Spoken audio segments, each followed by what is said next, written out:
What's going on, my friends? I hope you're all doing absolutely fantastic. If you are new to my channel, please consider subscribing. That would be obviously absolutely amazing. But today we have to talk about the reason why everyone's switching to Sony. But obviously there are a few waves that we really need to talk about in the industry over the past 10 years and people switching from Canon to Sony. But then over the last couple of years, why Sony is starting to drop off just a little bit. We have to talk about all of this. Not handling their firmware updates. So what I'm asking for are software things I know you can do. Have to talk about all these camera releases that's helping this, but also the YouTubers. This is the big one, and we have to discuss that. Let's get into it. Around November 2008, Canon released what people say was the grandfather of DSLR video revolution, and we finally had the capability to film in 1080p on a full-frame camera that was affordable to a lot of people, and the image quality at the time was phenomenal and an absolute game changer, and was even used in multiple Hollywood films in short sequences, such as Iron Man 2 in the Monaco Grand Prix sequence, Black Swan in some of the ballet rehearsals, and even Captain America, to name a few. So fast forwards to about 2013, we have to talk about Sony. 2013 was the starting point of what Sony has to show in their full frame range, with the A7 and the A7R release, which sparked a lot of interest around the world. Sony finally answered the quest to video cameras in smaller bodies apart from their APS-C NEX range. Then 2014, Sony started doing things other companies weren't even doing, and that was innovating. 2014 brought the A7S, which quickly became the low light king. Having 12 megapixels on a large full frame sensor, this gave it superior low light capabilities. Shortly after, they released the A7 Mark II, which this was the first full frame camera with IBIS. Once again, innovation of Sony is bringing momentum towards Sony being the big powerhouse. But still, Canon seems to have better autofocus, nicer colors, and a large chunk of social media community on their sides, including the likes of the ever so popular Peter McKinnon. What's up, everybody? Peter McKinnon here. What's up? And that makes a massive impact on the whole industry, because there are literally millions of people watching these videos and thinking, well, if Peter McKinnon shoots on Canon, well, why don't we shoot on Canon? So a lot of people were sticking with Canon until 2018. Now this is the biggest one. When the Sony A7 III dropped in 2018, that's when everyone were like, whoa, Sony are serious here. We've got 1080p at 120 frames per second with audio. We've got 4K at 30 frames per second with a very, very small crop.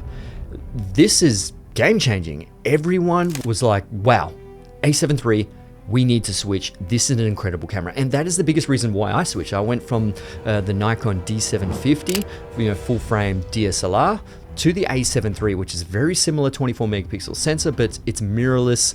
There's so much more technology in that, and I haven't looked back since. And the A7 III was just that groundbreaking camera that made everyone switch. And one of the biggest reasons why it was groundbreaking as well was the price. It literally was priced so low that it grabbed everyone over from other systems into Sony. And from there, Canon tried to do their first mirrorless version, the EOS R, in I think late 2018. It didn't really take off. Matty Haboya, Peter McKinnon were trying to use it. It just didn't match up to the specs of what Sony had, because Sony still had, 5 years of their mirrorless game ahead in their pocket. They were already ahead of the game, and people were slowly starting to switch over. And then 2019 happens, and we all know what happened in 2019. That literally slowed down the whole world. Everyone was locked down. We couldn't get out of the house, and that was a really interesting time in the world. And I guess camera companies utilized that whole time of 2019, early 2020, and were developing technologies that would really change the game. And that is where Canon decided to release the R5, and incredible camera, absolutely phenomenal, shoots 8K. They wanted to be the first to shoot 8K, but it was just wrong marketing for Canon. They literally marketed it almost towards videographers, where it's an incredible stills camera that has videography specs that are pretty impressive. And the internet just blew up. Entire time, so it gets hot. Overheating. Is the overheating. The overheating issues that we encountered on set. And then market it terribly, focusing on novelty features that don't perform reliably. It overheated, you couldn't record in 8K, it was a nightmare And all the YouTubers were just jumping on the fact that it was overheating. But then in that same year, 2020, Sony released the A7S3. And this is where, once again, the game has changed, because these specs were just incredible. Everyone was waiting for the A7S3 for ages, because I think it was like 5 years since the A7S2 came to the A7S3, and phenomenal. 2020 was massive, and the sales in the A7S3 just went through the roof. And that is one camera that I absolutely loved, and I had to purchase straight away. 4K, 120 frames per second, and had a 9.44 million dot EVF, full-size HDMI, which no one was doing, which is incredible. It had usable S-Log3 because 10-bit codec inside a small mirrorless body. The specs on this thing still matches up to date. It's incredible, and it's one of those pinnacle moments, just like the A7 III, that changes the game and makes everyone switch to Sony. And it seemed to be outshining the likes of the Lumix S1H, Nikon's new Z6 and Z7, and obviously the Canon R5 and R6. But another catalyst to the shift happens to come down to the supply issues for Canon. Even though people wanted the R5 and R6, it took months for the majority of people to actually get it.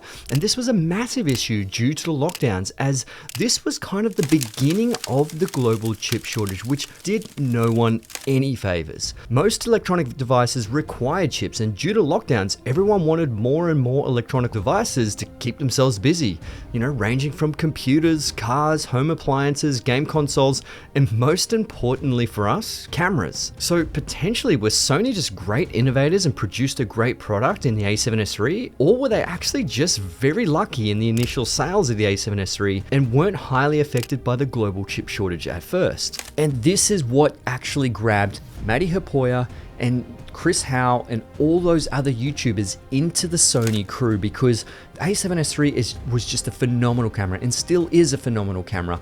And that is the big YouTube push, because everyone was switching from Canon to Sony to the A7S III, and Sony had so many more new lenses that they were bringing out. It was just hard not to use this. Everyone was just flocking towards Sony. So this is one of the biggest pushes that has happened over these years in 2020. And literally from there, that's when Sony kept the ball rolling.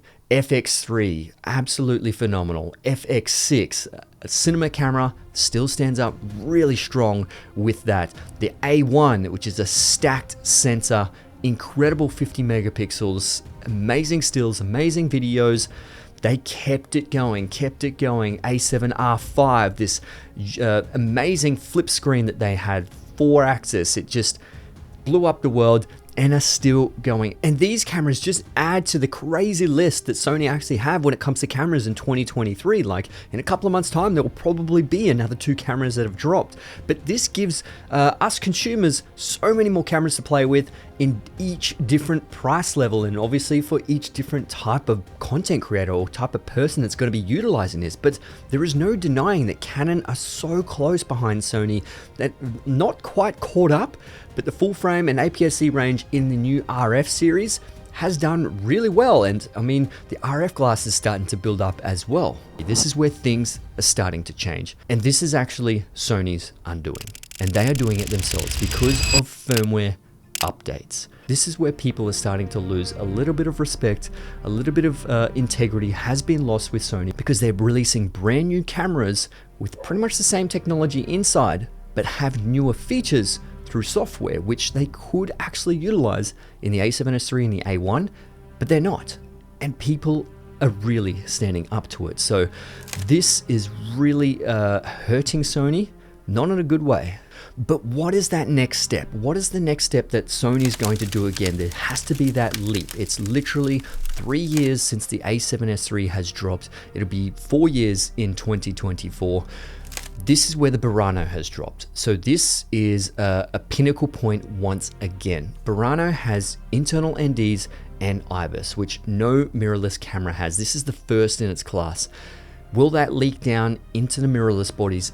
That could be the game changer once again for Sony to bring people back to Sony, because You've got Lumix that are doing incredible things with cinema features inside their small bodies. You've got Fuji hanging on there. You've got Blackmagic making incredible cameras. You've got Red bringing up the Red Komodo X, which is bringing everyone into that Red system at a lower price point. So these camera companies are really making it hard for Sony. Over to you guys. Let me know what you think is the next step for Sony to really try and bring people back to the Sony system. And are you a Sony shooter? Are you a Canon shooter? Lumix? Let me know in your comments below. Thanks for watching, and I'll see you guys in the next one. Let's get it.